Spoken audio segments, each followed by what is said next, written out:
Welcome to Living from the Heart. I am your host, Tina Thrussell, also known as Woman Who Dances with Light.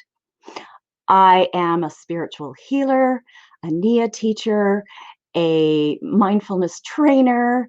I've hosted many workshops and seminars. I've been a facilitator at conferences and conventions. I'm a certified sound wellness practitioner. I wear a lot of hats.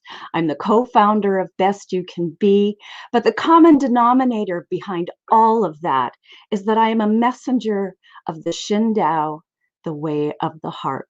Shin means heart and Dao is the way. And the way of the heart is living with love, kindness, and compassion.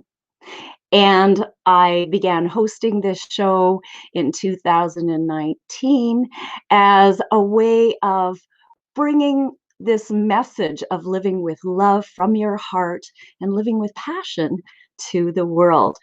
And today, my guest is Dr. Nadene Rogers.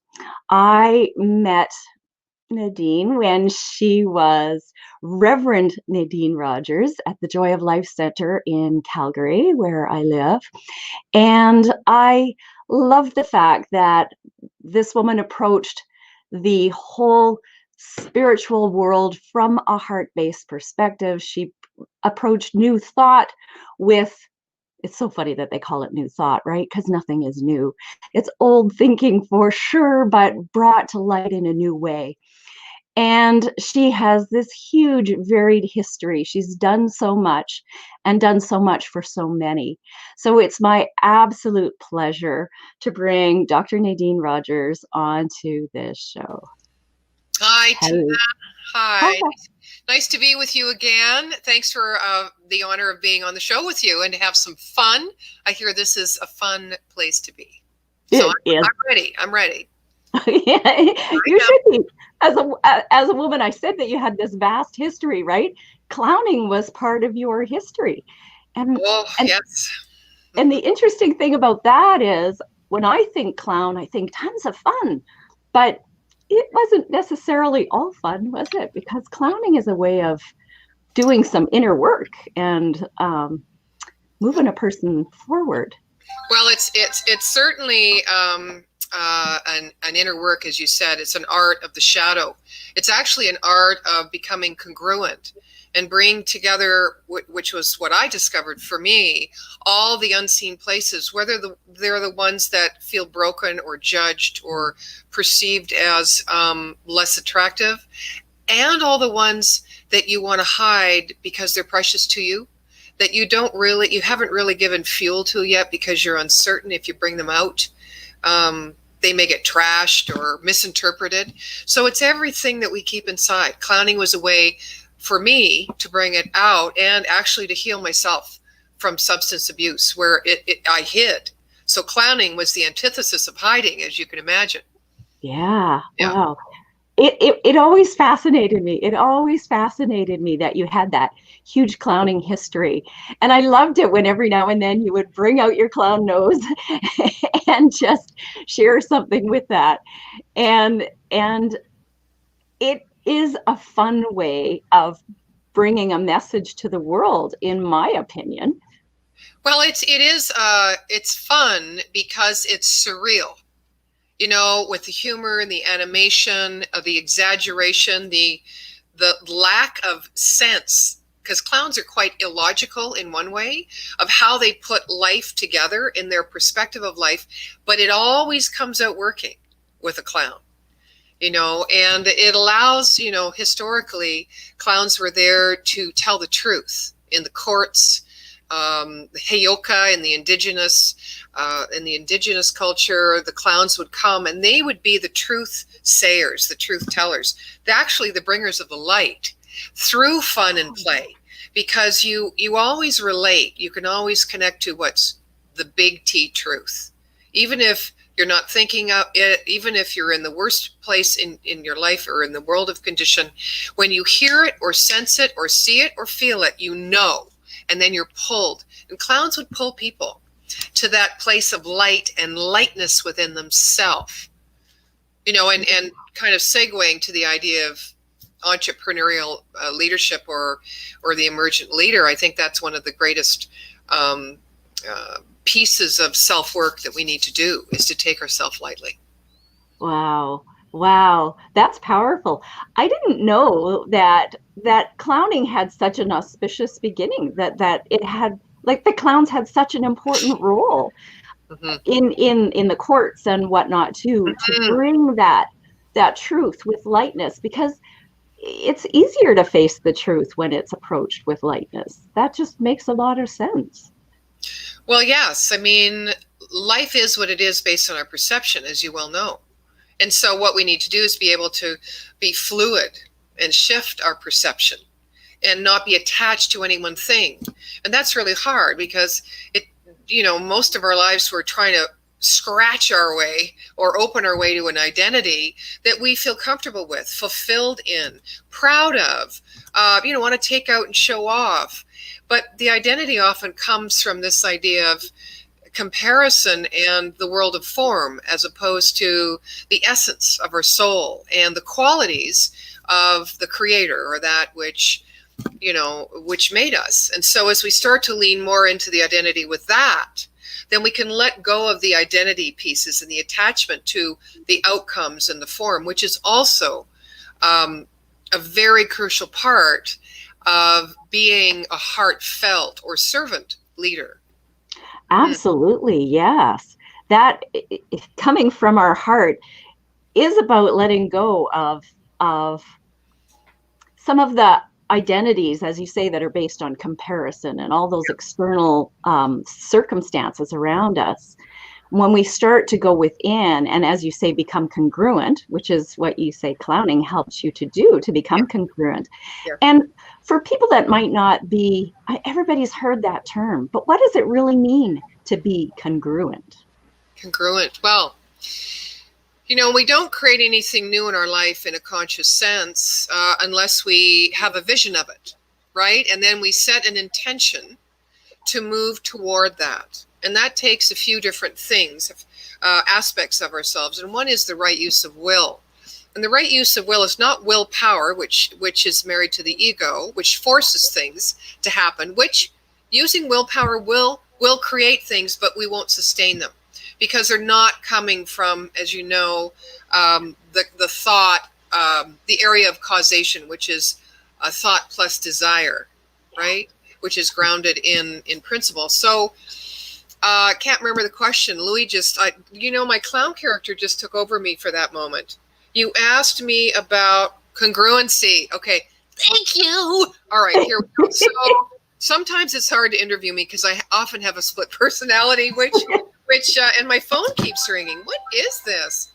I turned it off and it just keeps ringing. It's kind of like our mind. You turn it off and it keeps chattering at you. So congruency, I remember. So congruency. So how do you become congruent is that you create the vision and then you keep a check-in. You keep observing yourself gently, just becoming that sacred witness, seeing where your thoughts, your behaviors, or future decisions, your actions, your words, your intentionality behind what you do decide, does that align up with your vision? Or we like to call it in the metaphysical field, a new mental and emotional equivalent to that which you want to create. So congruency is about moving into the energy and embodying the energy of that vision by thought, word, deed, decision, action, agreement. Yeah. So, yeah. So what you think, what you say, what you do are all in alignment with what you value, what's important to you, what you want to see created in your life is what I'm hearing. I think that's inherent within the vision. I don't think we don't create a vision. A vision is different than a goal. A goal is more, I would say it's a step, but it's the place that our intellect needs to pursue and organize and plan for and strategize and create in this world of condition. But the vision, you have to let go and surrender and trust that universally there is divine harmony and order happening at all times. which includes every thought, every word, everything you decide to do is actually congruent with divine harmony. And you must start from that place. So you don't step back and judge and criticize and take a different direction because you feel things in time and space are not working out. You've got to, trust is a very big one. Surrender and trust. Mm-hmm. Oh gosh, yeah. Surrender Yeah, and trust are absolutely critical to Yeah. leading a heart-based life. And I think to being a really good quality leader. And I want to come back to this idea of leadership, because for some people, if you say the word leader, they think of like politicians or the lead person at the front of a room in a church, in a large church. They're the leader. They're what. But we can all be our own leader in our own lives in our own right as well. Yeah.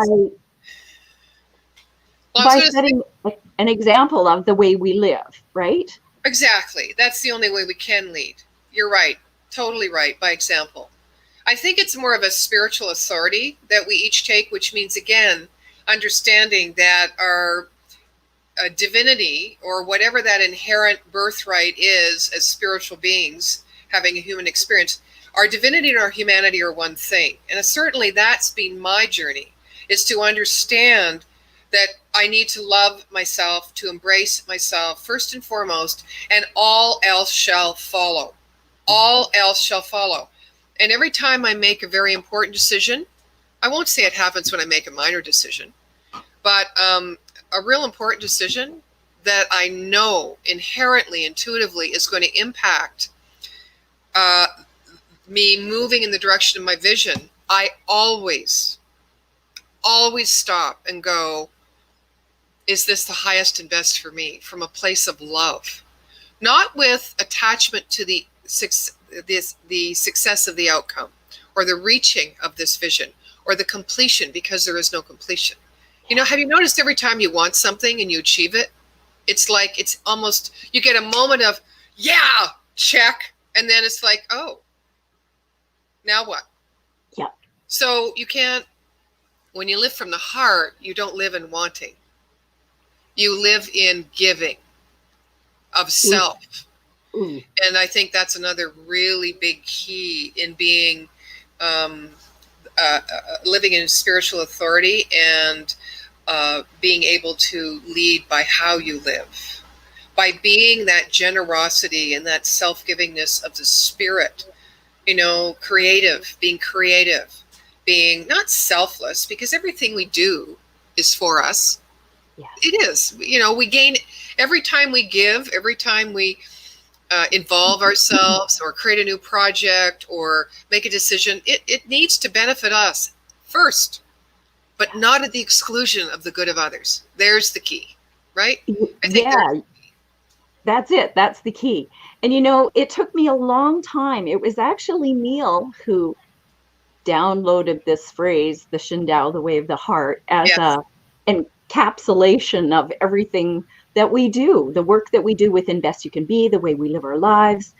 And it took me a long time to really grasp it, to really get it. And I was surprised at how long it took me. And I think it was because I had to have a knowing at the deepest cellular level, without any doubt, that that is what it's about, is that you have to love yourself first. You have to have compassion for yourself first. You have to have kindness for yourself first before you really can bring that into the world. In order to give, you want to give from your overflow, not give to deplete, which so many people do. And what I did for most of my life, you know, the first 40 years of my life were giving to please others, not giving because that giving made me feel good. And that's, you know, that's what you're saying.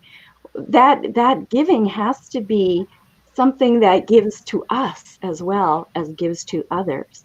It can't be from obligation or all of those things. Otherwise, it's depleting and it's false. And as you said earlier, it's not sustainable.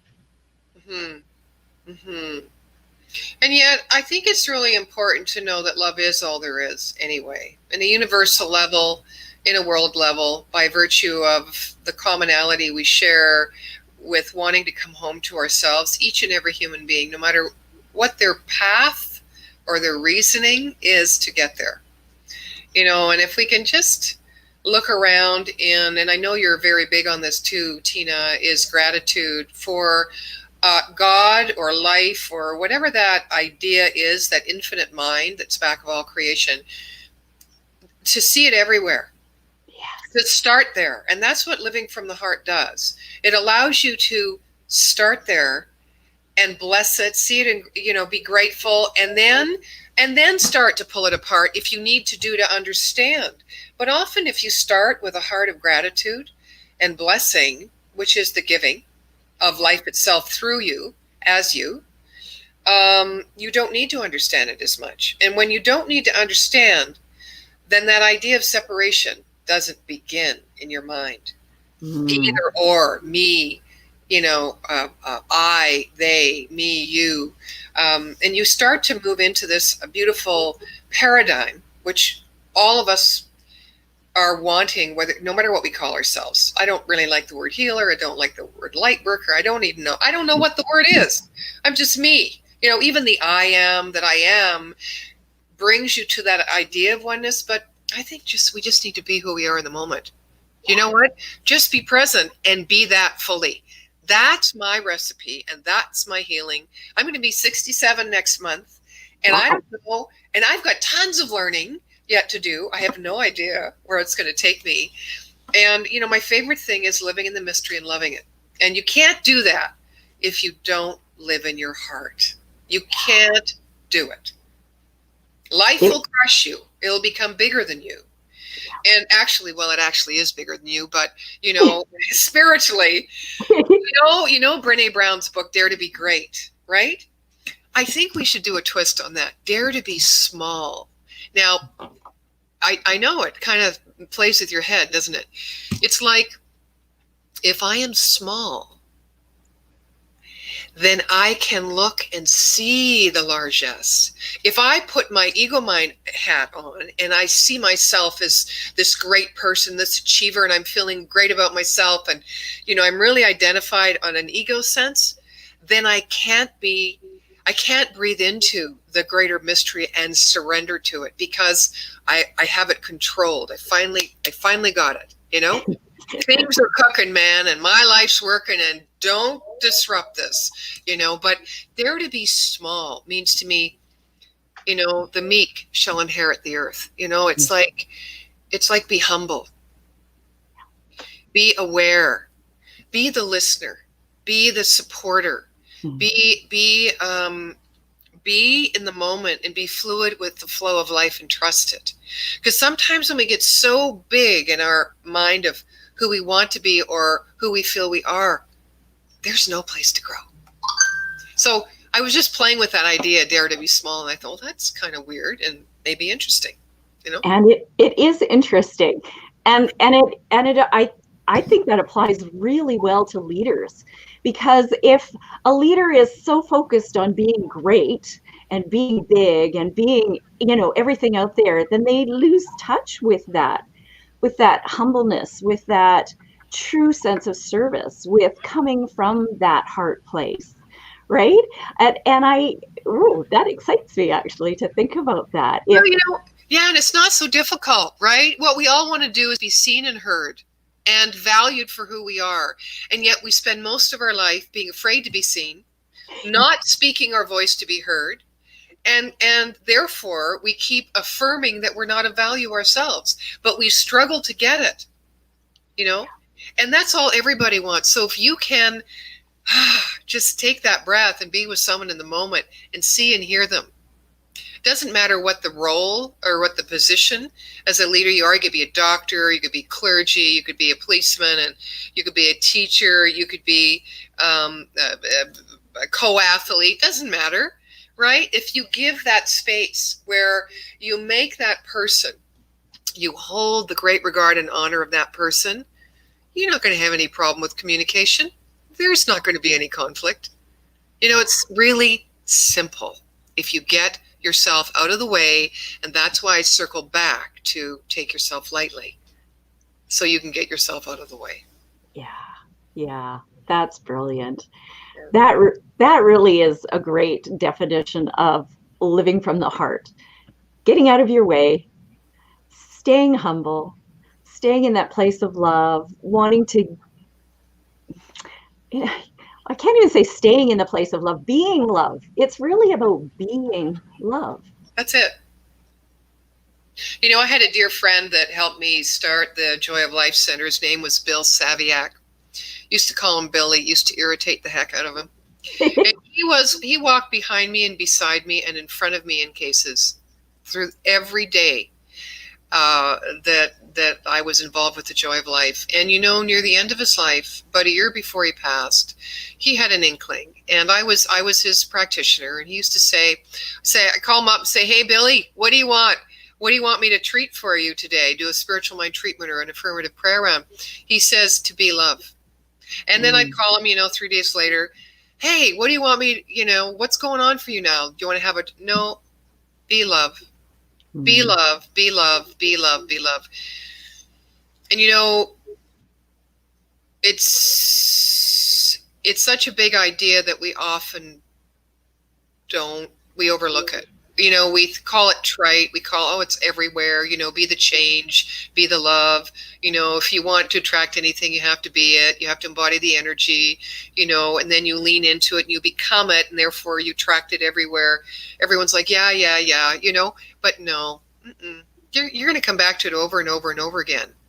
You're going to drop into it deeper and deeper and deeper, because love is infinite. It's endless. It is God. It is all there is.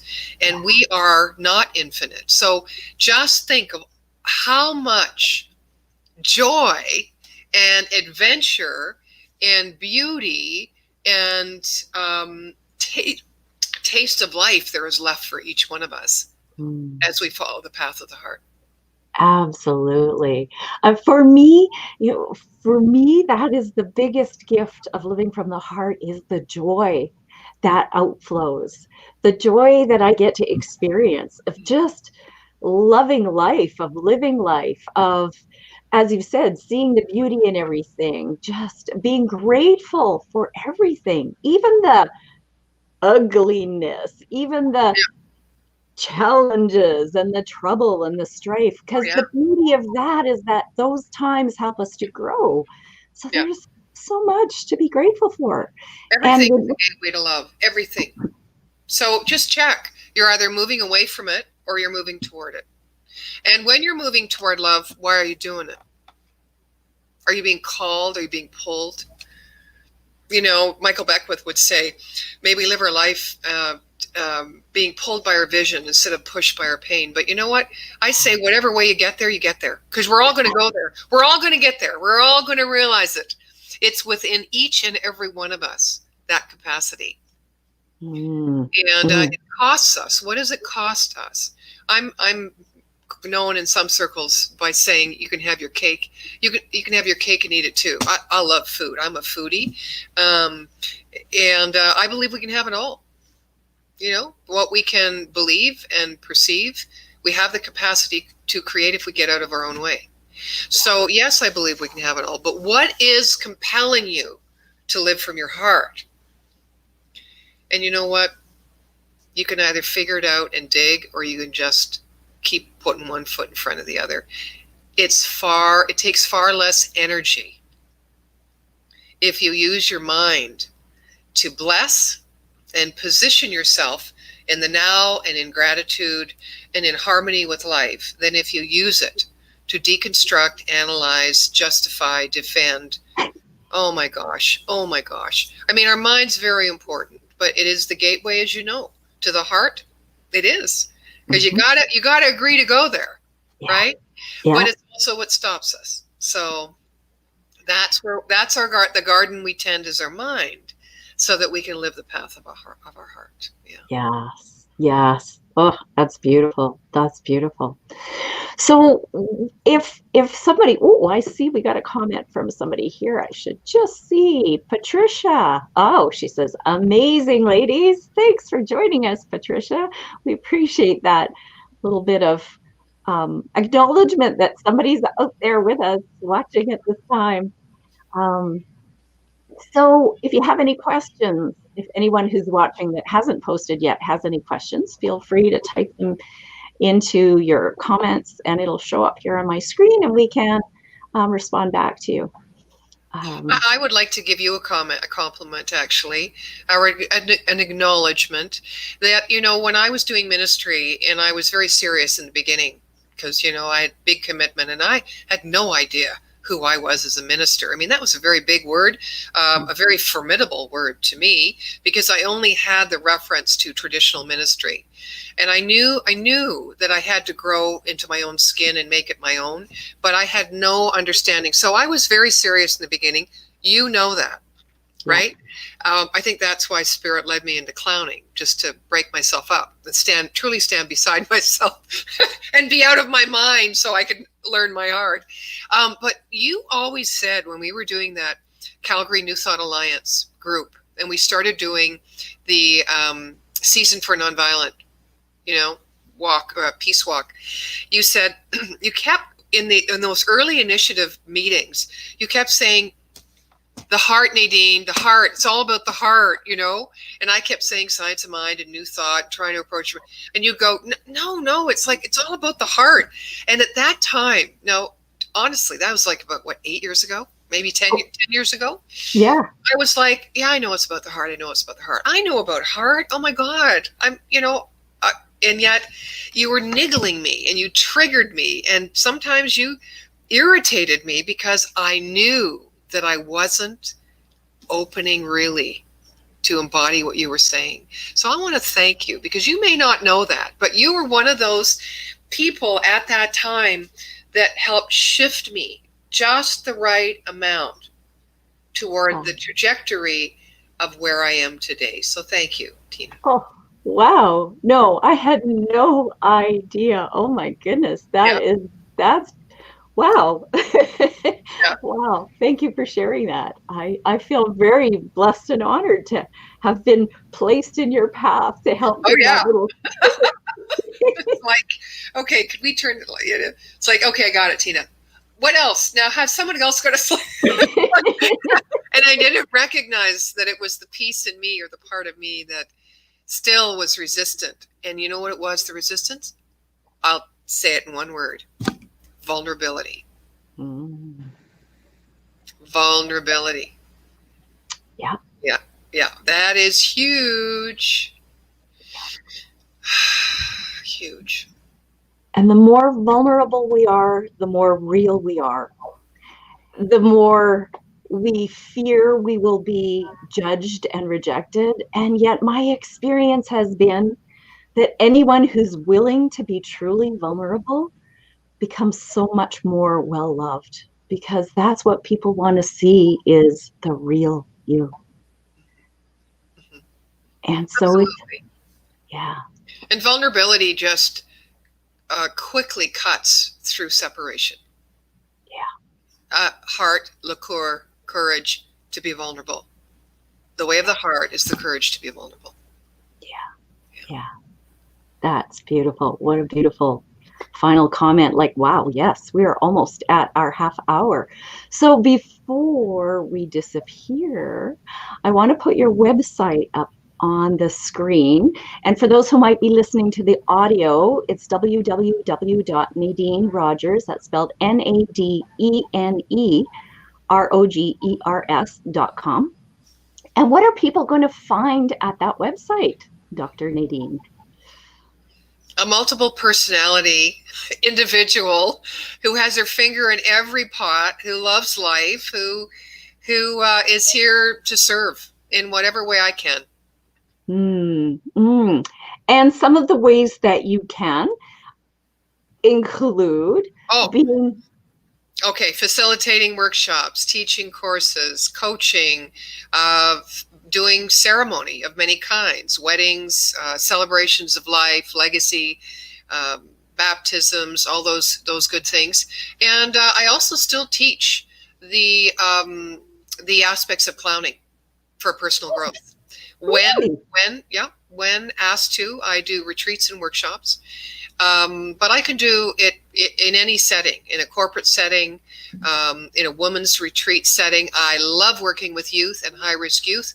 So, this idea, this humanity knows, taking yourself lightly really can bridge anyone, no matter what age, what their role in the community, to transcend by including and embracing their own humanity, this world of condition that seems to get in our way sometimes from achieving who we wish to be. Mm-hmm. Wow, that's beautiful. Thank you. Thank you. Thank you.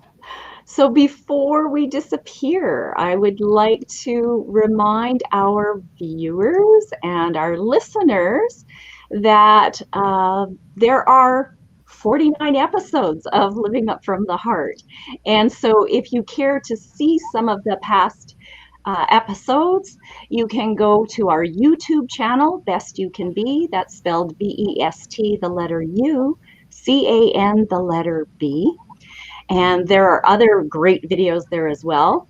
These Living From the Heart shows are also on our audio podcast page, which is podcast.bestyoucanbe.ca, same spelling.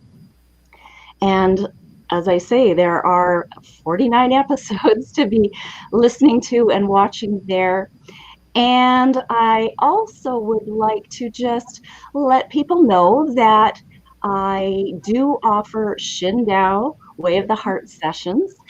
And if you feel called by my energy and would like to do some work with me, play with me, if you'd like to have an energy dance with me, that's the way to put it, then you can book a session at bestyoucanbe.ca/booktina. And if you enter the discount code HEART at the check-in with a capital H, you'll save $20 on your session. So I would like to ask if you have any final words to share with our listeners and viewers, Reverend Nadene. Dr. Nadene.